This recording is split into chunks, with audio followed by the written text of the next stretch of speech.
Hello friends, how are you? I hope you are well. I've been thinking for a long time about posting a video about a coal mine. And if you support me, I will make the video. Hello বন্ধুরা, কেমন আছো? আপনার সামনে নিয়ে এলাম একটা নতুন video. অনেক দিন ধরে ভাবছিলাম একটা ভিডিও বানাই। এই ভিডিওটা হচ্ছে কোল মাইন্সের কয়লা খনি নিয়ে। আশা করে তোমরা সাপোর্ট করবে।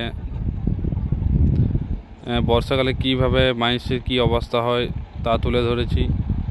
চারিদিকে দেখো, বৃষ্টিতে জল বয়ে যাচ্ছে, আকাশ পুরো মেঘলা। এখানে কোনো ভলভো বা ভারত বেঞ্চ চলবার মতন পরিস্থিতি নেই, গাড়ি সব দাঁড়িয়ে আছে। এটা হচ্ছে কেসার। এখানে হাইবা লোড হচ্ছে, লোড হয়ে যাওয়ার পর দেখো এত বৃষ্টি পড়ছে, গাড়িগুলো উঠছে না। কি অবস্থা, গাড়ি সোজা উঠছে আবার পিছিয়ে যাচ্ছে, দেখুন।